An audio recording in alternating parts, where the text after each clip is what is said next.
LAC के करीब लद्दाख के आसमान में यह हिंदुस्तान की ताकत की उड़ान है।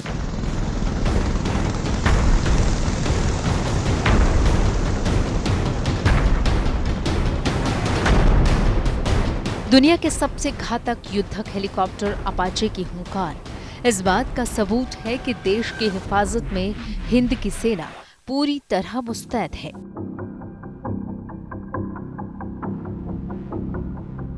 पूर्वी लद्दाख के गोगरा हॉट स्प्रिंग्स इलाके में चीन और भारत के बीच कम होते गतिरोध के बीच सेना प्रमुख जनरल मनोज पांडे ने लद्दाख के आसमान में अपाचे से उड़ान भरी। इस उड़ान से संदेश साफ है कि अगर चीन अपने वादे से मुकरता है, घुसपैठ से बाज नहीं आता, तो ड्रैगन की किसी हिमाकत का जवाब देने के लिए भारतीय वायुसेना पूरी तरह मुस्तैद है।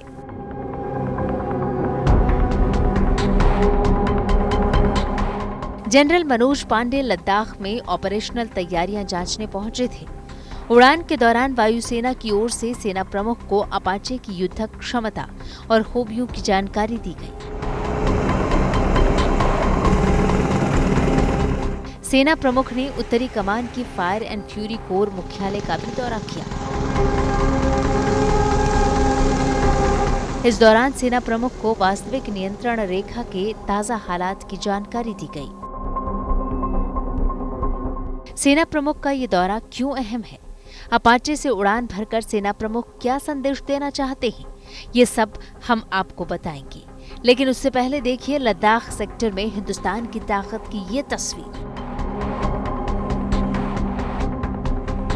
महज कुछ घंटे के भीतर सिंधु नदी पर फ्लोटिंग पुल बनाकर सेना ने अपनी तकनीकी तैयारी का सबूत दिया है। ये एक अस्थायी पुल है जो पूरी तरह ऑटोमेटिक होता है। पानी में गिराए जाने के बाद वो अपने आप खुलता जाता है। इसके बाद एक एक करके सभी को जोड़ दिया जाता है और देखते ही देखते पल भर में पुल तैयार हो जाता है। ये पुल इतना शक्तिशाली होता है कि इस पर से लाव लश्कर समेत सेना के भारी वाहन आराम से गुजर सकते हैं। जंग के हालात में साजो सामान समेत सेना इस फ्लोटिंग पुल से होकर कुछ ही देर में सीमा पर पहुंच सकती है।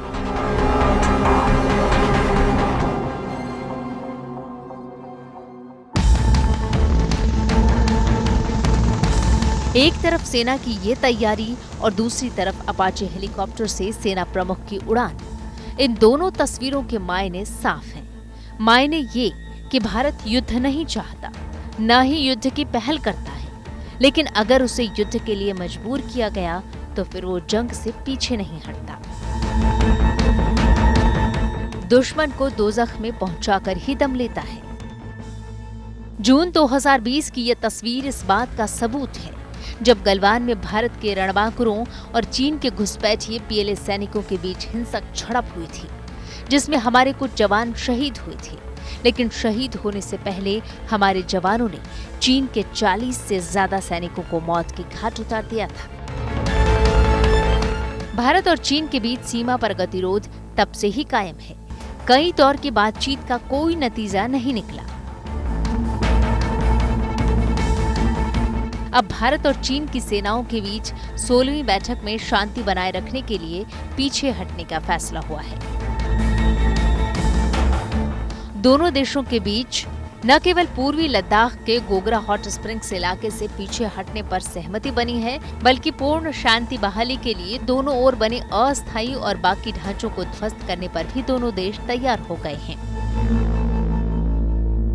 16वें राउंड की कोर कमांडर टॉक्स हुई हैं, उसके अंदर ये फैसला हुआ है कि अब जो गोगरा हॉट स्प्रिंग्स है, जो पेट्रोलियम पॉइंट 15 का इलाका है, वहां से जो डिसएंगेजमेंट होगी और जो ट्रुप्स जो है वो अपने अपनी जगह पे चले जाएंगे। अब ये प्लान्ड वे में हो रहा है।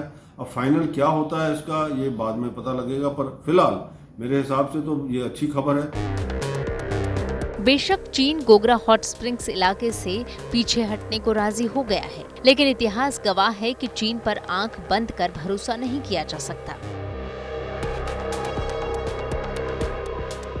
चीन की कथनी और करनी में हमेशा से फर्क रहा है, लिहाजा भारत अपनी रक्षा तैयारियों में कोई कसर बाकी नहीं रखना चाहता। दुनिया के सबसे आधुनिक और खतरनाक माने जाने वाले युद्धक हेलीकॉप्टर में से एक अपाचे में उड़ान भरकर सेना प्रमुख ने यही संदेश देने की कोशिश की है